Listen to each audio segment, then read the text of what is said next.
Demokrasi, lahirkan profil pelajar Pancasila. Assalamualaikum warahmatullahi wabarakatuh. Waalaikumsalam. Selamat siang Pak. Siang. Maaf mengganggu waktu istirahatnya.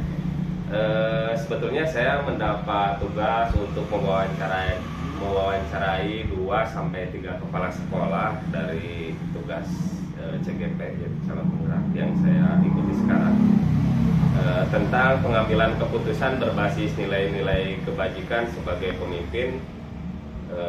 Mudah-mudahan Bapak berkenan diwawancarai oleh saya, Pak. Insyaallah. Ya, terima kasih Bapak telah berkenan menjadi narasumber. Tapi sebelumnya saya memohon memperkenalkan nama Bapak terlebih dahulu. Perkenalkan, nama Bapak yang ada di samping saya ini adalah Bapak Kepala Sekolah saya, yaitu Bapak Asep Dadang Hermawan SPD, yaitu instansi tugasnya di SDN 5 Sukarame, Kecamatan Caringin, Kabupaten Garut. Beliau sangat mensupport sekali dan mendukung saya dalam mengikuti pendidikan guru penggerak ini. Terima kasih atas segala dukungannya yang telah Bapak berikan kepada saya. Baiklah Pak, kita bisa mulai wawancaranya. Siap. Ya. Yang pertama, pertanyaan pertama yang saya akan ajukan kepada Bapak, selama ini bagaimana Bapak dapat mengidentifikasi kasus-kasus yang merupakan dilema ITK atau bujukan moral? Sebetulnya tidak ada aturan secara khusus apakah identifikasi itu dibuat secara aturan seluruhnya, ya. Tapi saya cuman mengidentifikasi setiap pada waktu kejadian tertentu, ya. Jadi tidak ada yang baku sama sekali untuk identifikasi suatu masalah. Tapi kita lihat dulu masalah yang terjadi baru diidentifikasi. Nah, itu, ya. Jadi apa permasalahannya, apa latar belakangnya, itu sebagai bahan acuan kita untuk menentukan, ya, baik dan benar atau memang benar dan salah. Itu ke depannya tetap harus ada identifikasi, ya. Cuman saya ini mempertimbangkan dari kejadian-kejadian yang baru terjadi, buat kesimpulan ke depannya, menentukan tadi itu dilema etika dan bujukan moral itu. Ya, terima kasih. Yang kedua Pak, selama ini bagaimana Bapak menjalankan pengambilan keputusan di sekolah Bapak, terutama untuk kasus-kasus di mana ada dua kepentingan yang sama-sama benar, sama-sama kuatnya, sama-sama mengandung nilai kebajikan. Itu bagaimana cara Bapak menjalankan dalam mengambil keputusan di sekolah Pak? Tetap sesuatu itu harus ditempuh dengan cara musyawarah, ya. Musyawarah. Sebab hasil keputusan itu nantinya akan imbasnya kembali lagi kepada diri kita sendiri. Apa keputusan itu benar? Apa keputusan itu salah? Ya. Kalau secara musyawarah itu insya Allah, ya, insya Allah memperkecil terhadap imbasnya dari keputusan kita yang disampaikan. Nah, itu tetap. Jadi kita harus mendukung secara musyawarah, ya. Ya, musyawarah itu kan dilibatkan dari pihak sekolah, terutama yang ada di musola dulu lah. Ya. Kita libatkan dulu. Nanti kalau pihak dari sekolah tidak menyelesaikan, kita ada itu libatkan komite. Oh iya. Ya, komite, dan juga memang di besar juga ada atasan kita, pengawas dan pokok itu. Kita tempuh saja. Iya. Jadi intinya Bapak tidak tergesa-gesa dalam mengambil keputusan. Iya. Apalagi Bapak boleh. memutuskannya dengan pribadi gitu ya, tidak, tapi dengan atas dasar dimusyawarahkan terlebih dahulu baik itu melibatkan rekan sejawat atau guru, dan kalau tidak mampu, tidak terselesaikan, dibantu dengan dewan sekolah, ataupun kadang tidak sungkan untuk meminta bantuan kepada Pak Pengawas dan Pak Pawil gitu. Ya. Terima kasih Pak. Mungkin yang pertanyaan yang selanjutnya, langkah-langkah atau prosedur seperti apa yang bisa Bapak lakukan selama ini? Tetap langkah harus ditempuh. Ya. Pertama kan kita contoh ada satu kejadian baik yang melibatkan anak didik, yang melibatkan bisa saja kan rekan kerja, bapak ibu guru di sekolah, ya. Muncul masalah, apa langkah yang harus kita tempuh, ya. Yang pertama berarti pemanggilan dulu yang bersangkutan, langkah pertama itu, ya. Yang kedua, kalau diamankan yang bersangkutan, langkah kedua, lihat apa latar belakang dari kejadian tersebut, mengumpulkan fakta-fakta dari berbagai pihak, ya. Itu diambil harus berbagai pihak. Nanti kan ada, kita bisa menentukan apakah ini benar ataukah salah, ya, untuk mengambil keputusan. Tetap, jadi keputusan harus ditempuh dari beberapa langkah tersebut, ya. Tetap harus ditempuh. Ya. Kalau tidak ditempuh, nanti hasil keputusan kita bisa saja kan, Ya. menimbulkan kesalahan, Ya. gitu.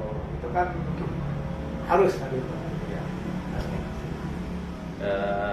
Pertanyaan yang selanjutnya Pak, hal apa saja yang selama ini Bapak anggap efektif dalam pengambilan keputusan pada kasus-kasus dilema etika yang pernah Bapak tangani? Tetap kan etika itu kan aturan di berbagai instansi kan banyak, memang aturan ada gitu kan, ya. Cuma ada yang baku dan ada yang tidak baku. Nah, di sini adalah yang paling pokok, yaitu tetap harus ditempuh jalur musyawarah, ya. Jalur musyawarah tetap itu. Hasil musyawarah tetap keputusannya, keputusan itu dihasilkan dari musyawarah dari kemumpakat gitu ya, kemumpakat bersama, akan efeknya kan mengurangi efek lah, ya. efek kelanjutannya, itu kan, itu keputusan ada yang jangka pendek, ada jangka panjang, Ya. tetap ditempuh. Kita harus menempuh jangka panjang, Ya. ya. Jadi apalagi selesai sudah lah, masalah tidak ada lagi, ya. Kalau ada jangka pendek kan nantinya ada lagi jangka berikutnya. Iya, iya. Jangka panjang masih ada, tapi tetap Iya. hasil akhir harus selesai, tidak ada permasalahan lagi. Iya. Itu yang kita harapkan, Iya. kan dari hasil musyawarah. Jadi yang Bapak itu menganggap efektif dalam menangani suatu masalah itu, yaitu salah satunya tetap mengutamakan hasil musyawarah, Pak, ya. Terus hal-hal apa saja yang selama ini merupakan tantangan bagi Bapak dalam pengambilan keputusan kasus-kasus dilema etika? Tantangannya apa saja? Setiap kasus pasti ada tantangan. Cuman ada tantangan yang ringan mungkin, ya. Iya. Ada tantangan yang berat. Ya, kalau lebih berat pasti ada. Tantangan kepada anak didik pasti nanti berhadapan dengan orang tua. Iya, betul. Orang tua itu suatu tantangan, ya. Nah, banyak sekali sering orang tua datang ke sekolah mengadukan anaknya. Kalau kita mengambil kesimpulan pada waktu diselesaikan, ternyata tidak diterima oleh orang tua, kan datang sekolah. Nah, itu tantangan. Yang selanjutnya, yang kedua bisa ada tantangan dari rekan juga, ya. Dari rekan juga, kita kan di sekolah itu bervariasi, ya. Bervariasi. Mungkin pendidikannya jauh lebih tinggi, ya. Ada yang rendah, usianya juga ada yang lebih tinggi, ada yang rendah, ada senior, ada junior. Kita kan sebagai pimpinan tetap yang bagaimanapun juga harus kita rangkul. Nah, sebagai tantangan yang lebih dewasa dari kita, yang senior dari kita nyampaikan suatu penyelesaian itu pasti ada tantangan. Itu untuk senior ya. Mungkin karena dia berperilaku saya lebih dewasa, ya, lebih berpengalaman mungkin. Pengalaman deh. Masa kerjanya lebih masa kerja lebih lama. Iya. Itu tantangan kita.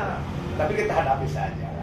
Suatu masalah kalau dimusyawarahkan, ya banyak pendukung sekali, ya banyak pendukung. Faktor orang tua, faktor keluarga, faktor atasan, kita banyak pendukung. Salah bisa selesai. Iya. Nah, jadi mungkin sedikit saya simpulkan tantangan yang Bapak hadapi selama bergelut di sekolah itu yang pertama dengan pihak siswa termasuk orang tua, iya. Ketika kita mengambil keputusan yang kurang kurang tepat, nah, sehingga orang tua protes ke sekolah meminta keadilan mungkin Iya. begitu Pak. Selain itu mungkin tantangan juga dengan rekan sejawat, dengan para guru, apalagi gurunya lebih senior dari kita seorang kepala sekolah, misalkan usianya di bawah, sementara ada rekan guru yang usianya sudah senior, apalagi masa kerjanya sudah lama, jadi Bapak juga merasa canggung dalam menyampaikan atau membagikan sebuah ide. Tapi dengan pendekatan yang sederhana, dengan keluarga, dengan musyawarah, mungkin hal-hal atau tantangan itu bisa diatasi mungkin Pak. Ya. Terima kasih.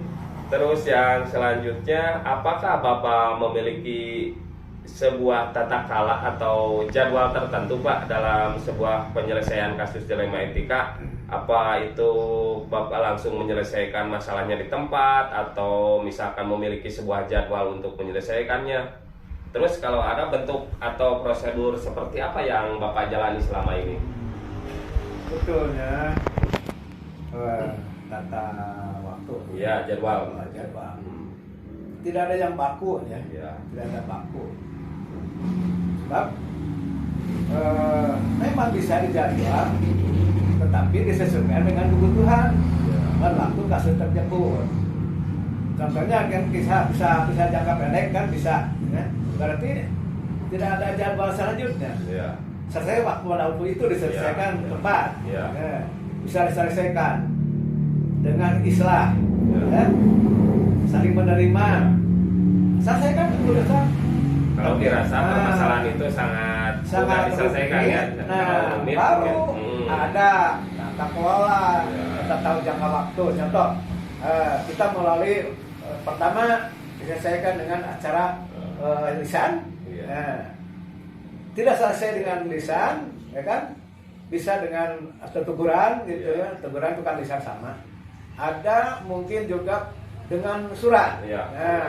Surat panggilan. Panggilan sudah kan bertahap lagi. Panggilan 1 tidak diindahkan, lanjut ke surat kedua, bahkan sampai ketiga. Itu kan itu mah ada waktunya, ada waktu. Kalau penyelesaiannya atau masalahnya agak rumit. Kalau biasa-biasa aja bisa diselesaikan langsung di sana, selesai. Jadi tergantung situasi dan kondisi. Ya. Itu.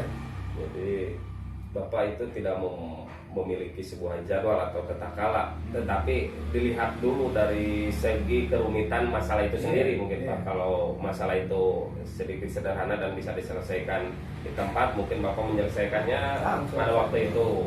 Tetapi kalau misalkan dianggap permasalahan itu cukup rumit, tidak bisa diselesaikan dalam 1 atau 2 kali, bahkan pendekatan ini Bapak merasa gagal, pendekatan kedua gagal juga, mungkin itu bisa dijadwalkan ya Pak untuk cara menyelesaikannya. Ya, terima kasih. Baik Pak, untuk yang selanjutnya, adakah seseorang atau faktor apa yang selama ini mempermudah Bapak dalam membantu menyelesaikan kasus-kasus dilema etika Pak? Kita cari dulu apakah solusinya ya, masalahnya apa dulu. Begini Pak, mungkin apakah ada yang membantu seseorang membantu Bapak, atau faktor apa saja yang bisa membantu untuk mengambilkan keputusan? Misalkan begini, Bapak mempunyai masalah nih, Bapak ini siapa yang membantu Bapak, orang tersebut yang bisa membantu menyelesaikan masalah? Kalau orangnya boleh Bapak sebutkan, terus lagi kalau misalkan faktor dari dalam atau faktor dari luarnya, mungkin seperti itu Pak. Pertama kita, kalau kasusnya di dalam lingkungan sekolah, Ya. kita ambil dulu rekan kerja kita, teman sejabat kita, bahkan mungkin satu guru tapi ada senior. Iya, iya. Kita minta pendapatnya. Betul. Contoh ada kasus anak didik, siswa ya. Nih solusinya, bahasanya begini, bagaimana solusinya? Kita berembuk saja. Sharing Ya, gitu ya, Pak? sharing. Iya. Kita minta pendapat dari rekan kerja kita yang ada di sekolah. Kalau memang tidak bisa diselesaikan, kita bisa saja menempuh yang kedua, yaitu melupakan orang tua. Iya. Ya. Contoh anak didik itu kan susah diselesaikan Iya. oleh pihak sekolah. Betul. Kita panggil orang tua. Itu kan sama memudahkan penyelesaian. Mungkin kan orang tua langsung kan bisa Iya. selesai, bisa ditangani. Iya. Gitu. Nah, kalau memanglah tidak bisa oleh orang tua, kita ambil komite. Nah, ambil komite, kita mendapat selesaikan. Itu bisa juga pemuda siapa? Atas kita pengawas, bahkan sampai perwira. Tapi alhamdulillah dari berbagai kasus yang selama ini Bapak tangani, ya bisa diselesaikan dengan mudah sekali. Meskipun ada di antaranya ya sampai ya ke atasan kita gitu ya. Ya. Tapi alhamdulillah bisa diselesaikan dengan baik. Oh iya.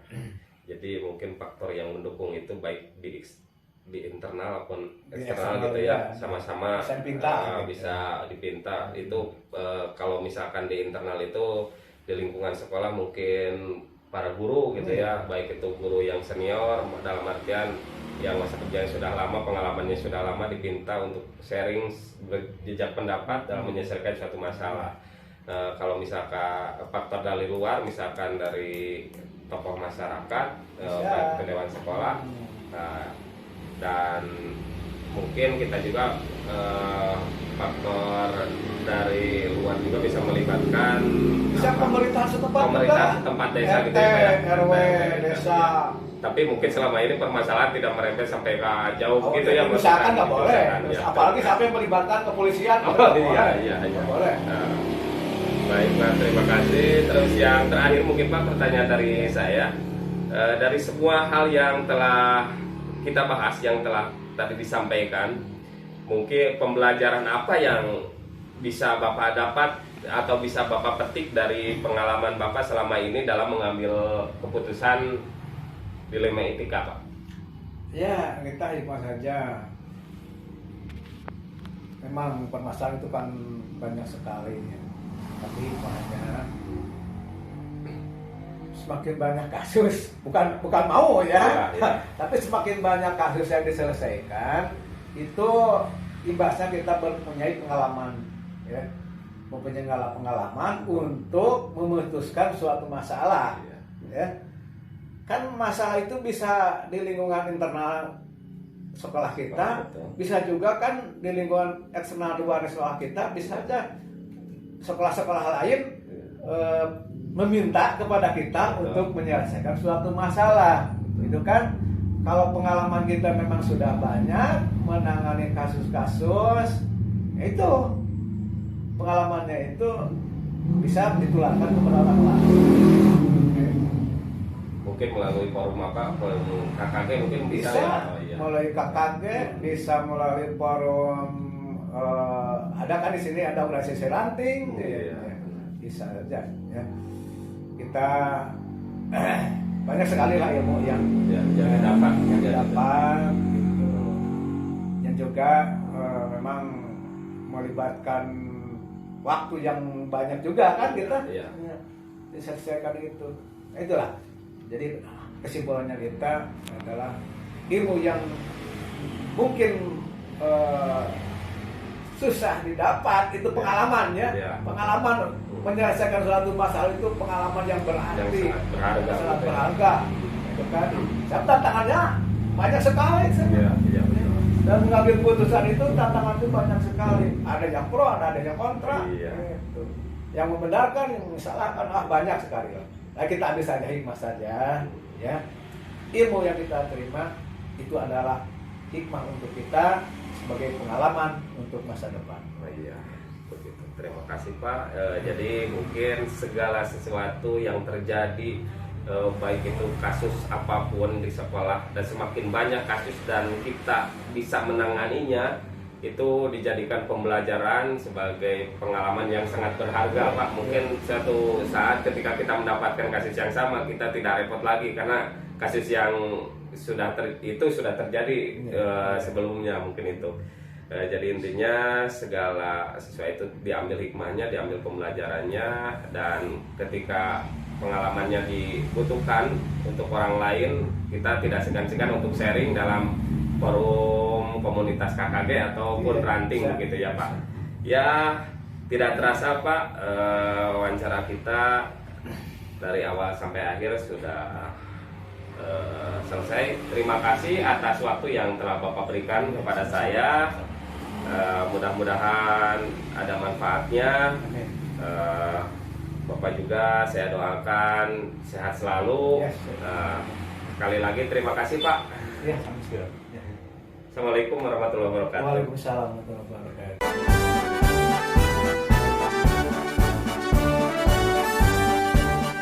Bulatkan tekad, kuatkan hati, negeri ini memanggilmu kawan.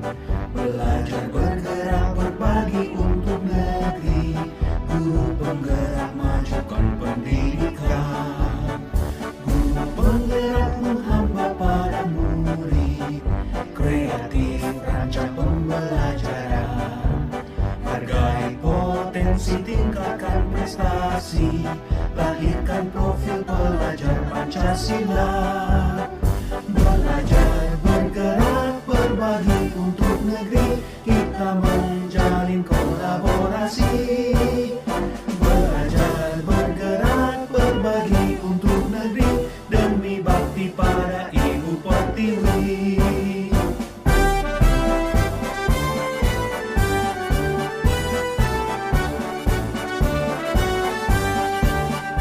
Bulatkan tekad, kuatkan hati, negeri ini memanggilmu kawan. Belajar, bergerak, berbagi untuk negeri, guru penggerak, majukan pendidikan. Guru penggerak menghamba pada murid, kreatif rancang pembelajaran. Hargai potensi, tingkatkan prestasi, lahirkan profil pelajar Pancasila.